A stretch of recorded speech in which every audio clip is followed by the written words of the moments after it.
Things we've got to buy the next time we're in town. We need some more sunblock, don't we? We've only got that factor 10 stuff. It won't be strong enough. I've already bought that. But what we do still need to get is sunglasses. The ones I've got aren't good enough, and I don't think yours are either. Okay, I've noted that down. And I think I'm going to get another bag too, just a small one. We always seem to come back with more things than we take. Should we get an extra lock for our suitcase as well, just in case the one we've got breaks? They don't seem to last long. Yes, they are a bit flimsy. Okay, right. Oh yes, and we need an adapter for our electrical things, your hairdryer and my shaver. The plugs on them are bound to be the wrong type. We could get one at the airport. They always have them there. Well, I'd rather get it beforehand, so I'm writing it down. And then I think that's it, isn't it? I think so, as far as shopping's concerned. But we also need to order a taxi to take us to the airport. We should do that well in advance. My sister left it too late and she had to take the train with that huge suitcase of hers. I know, she really struggled with it. Before you hear the rest of the conversation, you have some time to look at questions 7 to 10.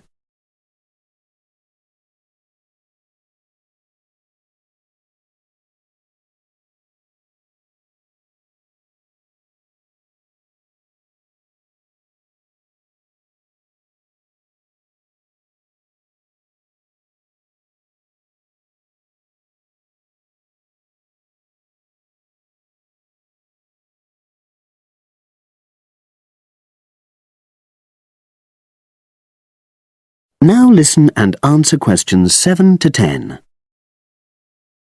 Now let's see. Your mother said she'd come in regularly while we're away, so what do we want her to do? I'll write some instructions and we can give them to her tomorrow. Good idea. Well, the cat's the main thing. Okay. Feed the cat. We ought to leave her the vet's details as well, just in case there's a problem. Yes. Have you got them handy? Hang on, I'm just looking. Yes, his name's Colin Jeffrey. Is that spelt with a G? Actually, it's Jeffrey. Quite an unusual spelling, isn't it? And his number? 077 594 128. It's a mobile. Okay. And you should write down where it is. It's 4 Street, not sure what number, but it's next to the bus stop, isn't it? That's not a very good landmark, but it's on the other side of the road to the church, so I'll tell her that. Let's hope she won't need a vet anyway. Yes. Right, apart from that, there are the plants to water. Ask her to make sure they don't dry out. Oh yes, and I've already mentioned the problem with the boiler, and your mum said she'd come round to meet the heating engineer and let him in. Yes, it's a lot for her to do, but we really need to get the problem sorted out. And the earliest date I could get an appointment was April the 30th. Isn't it the day after we go? Yes, we leave on the 29th, and she'll have to hang around till the job's finished. Oh well, she won't mind, I'm sure. She likes helping people out. Yes, she does. Okay. That's it then, I think. Unless you can think of anything else. Not at the moment. Leave the list there and I'll add to it. That is the end of section 1. You now have half a minute to check your answers.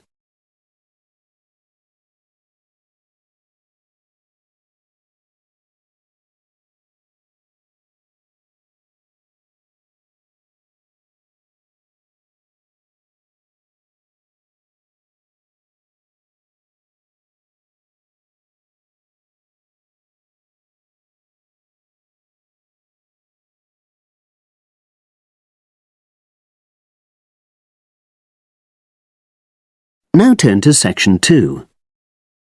Test 4, section 2. You will hear a talk on local radio about a short film festival in the town of Adbourne. Now you have some time to look at questions 11 to 16.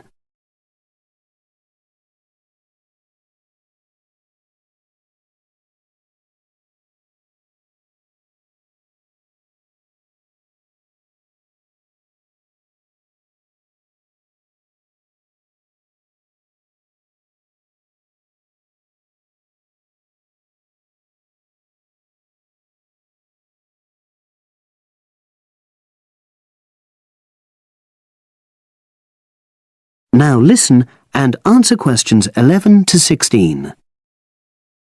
Today we're pleased to have on the show Fatima Johnson, who is the organiser of the Adbourne Film Festival. Welcome, Fatima. Hello. Can you tell us a bit about the background to the festival and what it brings to the town? Well, the festival was started in 1996 by the then Mayor of Adbourne, Joanne Smith. She wasn't a filmmaker herself. She'd actually been a very energetic tourism development officer for many years. But Adbourne had run a classical music festival, which had been becoming less and less popular in recent years.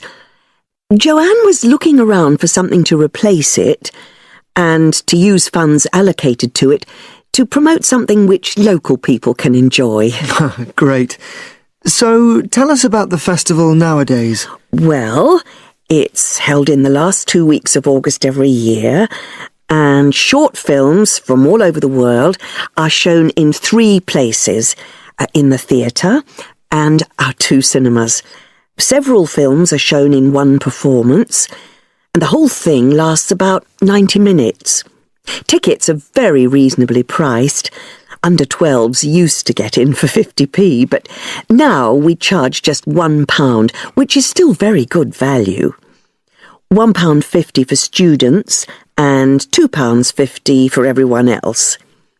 Performances are advertised all round town and also on our website, www.adbournefest.com.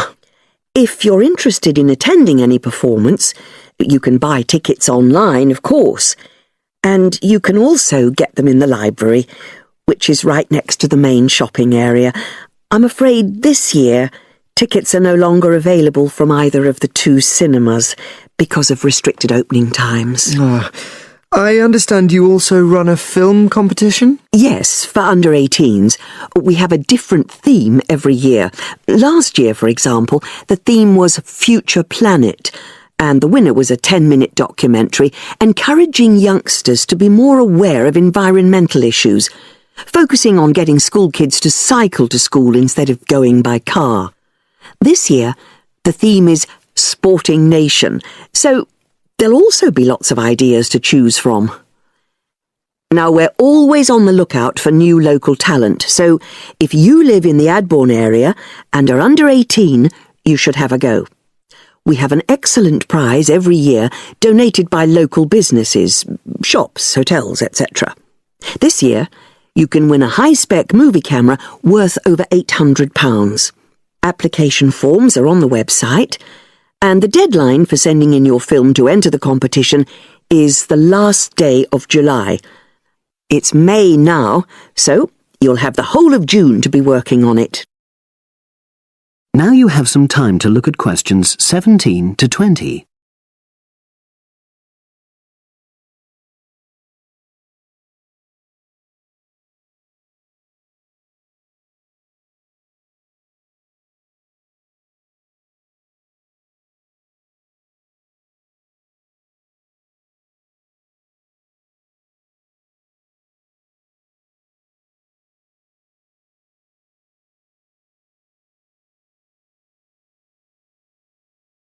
Now listen and answer questions 17 to 20.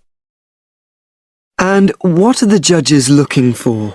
Well, although we choose very topical issues like the environment, we're not looking for propaganda, trying to get people to do something. Instead, we're looking for a new angle, a fresh way of looking at a theme.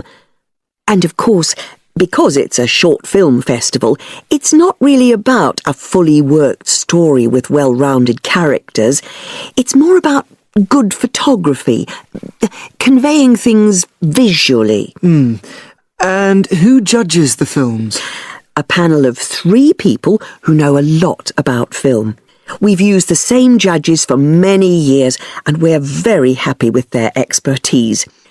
One thing we probably will change next year, though, is we want to add another class and another prize for older filmmakers. We'll keep it at a maximum of 10 minutes, though. The length works well for our festival. We also want to use different venues for the film shows. such as community centres and at least one school. It might make performances more accessible to a wider audience.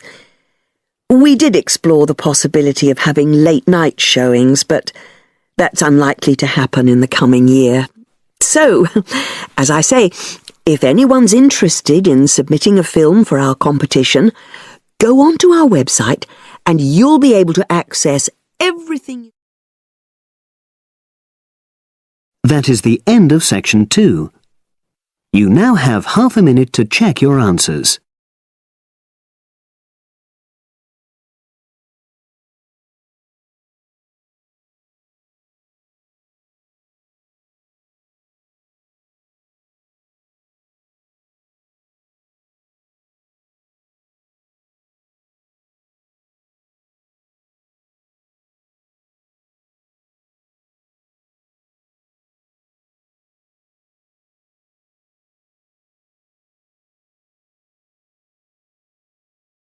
Section 3. You are going to listen to a conversation between two students talking about a lecture they have just attended. First, look at questions 21 to 24.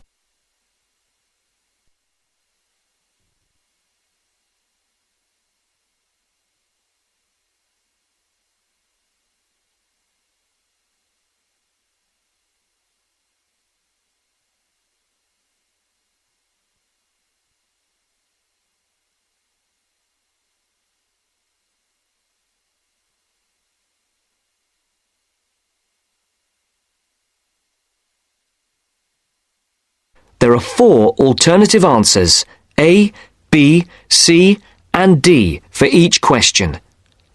Decide which alternative is the most suitable answer and circle the appropriate letter. Henry, don't you think Dr. Adams' lecture was really very good? He could talk about the telephone directory and make it interesting. All his lectures are like that, Astrid. He's just one of those people. I wish we had him as our tutor. I bet you that he is very demanding, though. Boris is in his tutorial group and agrees that he is a brilliant lecturer, but he puts them under a lot of pressure. But don't you think that's good?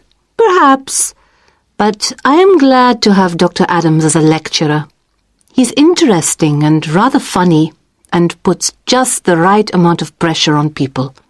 Did you take lots of notes in the lecture? Yes, actually I did. In fact, several pages. I didn't think I had taken so many. I was that busy listening to what was being said that I didn't take many notes. Can I photocopy yours? I don't think that's such a good idea. You won't be able to read my handwriting, and sometimes I write them in English and sometimes in Arabic. Oh, let's have a look. Wow! Your notes are so neat. There's not much Arabic. There is on this page. Oh, yes, there is. Dr. Adams would be pleased to see this, especially given what he was talking about. Don't you keep careful notes? Sometimes. It depends on the lecture. I don't think I'll forget Adams's lecture today, but some of the detail will fade. Before the conversation continues, look at questions 25 to 30.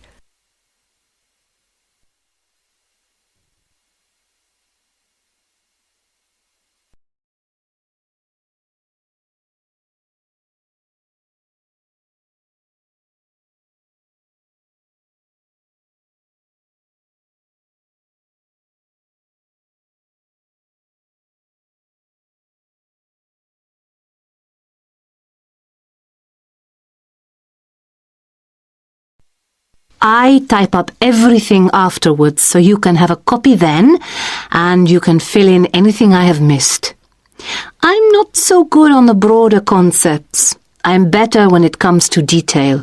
Just what Adams was talking about. Well, I am definitely a detail person. I need to have everything written down before I As can you get the listen concepts to the next part of clear the in my conversation, head. and Write I no am more the than complete 4 opposite. words For questions I find all the 25 detail to clutters up 27, my mind, and I get for very questions frustrated, 28 to which 30, was just what he was on write about. no more than two He mentioned words the book he'd for written. each answer. He mentioned several. The one on space and the individual? Yes, called MySpace. It's on the book list. So it is. I think I'll get that out of the library or get my own copy. Did you get what he said about spatial awareness? I didn't really. Yes, it was fascinating. I can't be as eloquent as Adams was, but I know several people who are frighteningly intelligent, but they have difficulty reading simple directions, even when getting to places that they know very well. I find that difficult to understand. Everyone learns the way to walk to the shops and things like that. You mean just the way people learn spelling? You know, people misspell words, make mistakes in countless areas of their lives, and going in the right direction is just the same. Remember what Adams said about the number of people who cannot tell left from right, north from south, and so on? Do you know which way is north? It's, that way. You see? I couldn't have told you that. Really? I haven't a clue which way is which. That's why I'm always getting lost when I go out on my bike, and put me in a completely new place and I am totally lost. What about maps? I'm hopeless at reading them. But then you're brilliant at writing essays and getting all the ideas down in the right order, and I don't know where to start. Again, just what Adams was talking about. What we need to do is combine our skills. You teach me to cope with detail, and I'll teach you how to string concepts together. Okay, we can do that. Which way is the library? It's... you're making fun of me. That's the end of section 3. You now have half a minute to check your answers.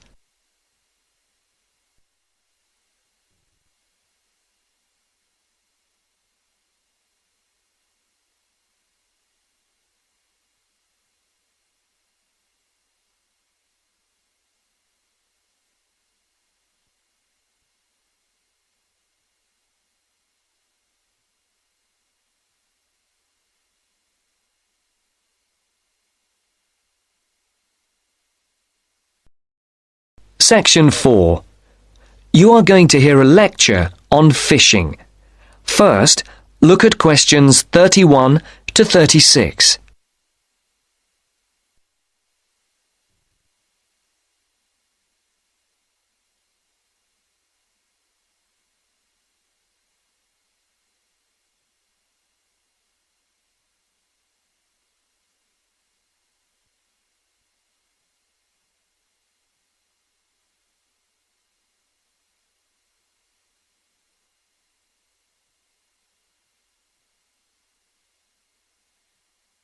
As you can see, there are 4 alternative answers, A, B, C, and D, for each question. Decide which alternative is the most suitable answer and circle the correct letter. Good morning again, ladies and gentlemen, and in case you've forgotten, my name is Dr. North from the Marine Habitat Research Unit at the university, and I'm going to continue from the lecture that I gave a fortnight ago on humankind's relationship with the sea from a historical point of view, and also on attitudes to different types of fishing. In today's talk, I would like to focus on the current problems in the fishing industry in Europe, and in particular, the present scarcity of marine fish. As with the last lecture, I've placed a book list, a few relevant articles, and a copy of this lecture on the department website. A statistic to begin with. Since the 1970s, stocks of the most heavily fished species have fallen, on average, by 90%. And why has this happened? Well, there's a chain of events which begins with the demographic changes that have taken place in the world over the last century. During this time, the world population has grown at a phenomenal rate, with efficient and heavy fishing, which is technology-driven, meeting the increasing demands for food. As a consequence, Many fishing stocks in the European waters, from the Atlantic to the North Sea and the Mediterranean, are now on the verge of collapse. But the problem is not restricted to European waters. It's a situation that's all too clear all around the world. Fish stocks in the Pacific Ocean, for example, are now on the verge of collapse due to a combination of overfishing and natural changes in ocean ecology. And there's another reason behind the increased demand for fish, and that is the changes in the eating patterns of different countries. Certain countries have a long tradition of fishing, for example, the southern European countries, but eating patterns have changed in countries like the United Kingdom, where fish was once considered as food for the poor rather than the rich. People have been turning to fish as a cheap and healthy alternative to meat, driving up demand and depleting stocks. Food scares like BSE and foot and mouth disease have also driven people away from eating meat, which again is invariably replaced by fish. Before the speaker continues, look at questions 37 to 40.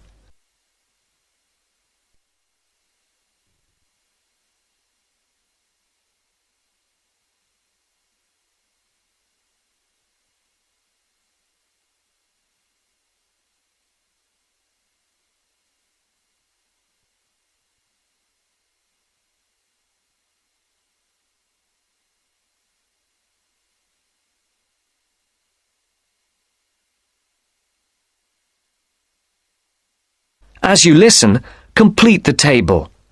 Write no more than 3 words for each answer.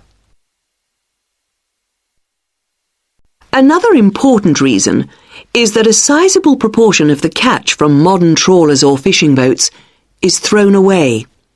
Nets quite often land fish that are not wanted and which are thrown back into the sea dead. Discarded nets and other traps are responsible for the deaths of many fish. Our seas, like the rest of our environment, are littered with rubbish, which also destroys lots of fish. And fish are also being changed by the chemicals dumped into the oceans, as well as by overfishing, so the size of certain species is decreasing. More then have to be fished to produce a decent catch. And the solution? Well, there has to be more than one answer to the problem. Fish farms provide a partial solution, but the quality of the fish is usually inferior to those in the wild.